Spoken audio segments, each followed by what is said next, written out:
पूर्व शत्रुता को केन्द्र करी 3 वर्षर शिशुपुत्र को हत्या। केन्दुझर झुंपुरा थाना खेंडरा गाँव में घटी हत्याकांड। झुंपुरा नहबेड़ा गाँवर शीतमुंडा गाँवर दुर्जय मुंडा माघ मेलार बद होता। ए प्रतिशोध परायण हो शीतमुंडा 3 वर्ष शिशुपुत्र को हत्या करिछि। गत रविवार दिन दुर्जय मुंडार 3 वर्षर पुओ लकी मुंडा घर पाखरे खेलुथिबा समय शीतमुंडा ताकू सेठारु डाकी नै खेंडरा जंगल में अति अमानुषिक भाव हत्या करिछि। पुओ को न पाई झुंपुरा थाना रे तांको परिवार लोके अभियोग करथिले। पुलिस संदेह रे शीतमुंडा को नै जेरा करिवा परे ए संपर्क रे स्पष्ट होइतिला।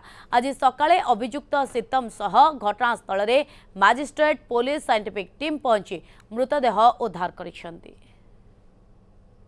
ये जो शिशुटी मृत्यु होइछि ताको बापा दुर्जय मुंडा सी आसामी को अपोज करते कि तू कहीं गोटे मेला चलती गंडगोल कर एमती बचसा होता से रागरे से कौन कर आसामी शीतमुंडा 25 तारीख दिन 26/1/25 तारीख दिन संध्या 3टा बेले ये जो लकी मुंडा घर साइड खेलुता समय आसामी ताकू अपहरण कर नहीं आसी खेंडरा जंगल भितर बाड़ी मारी।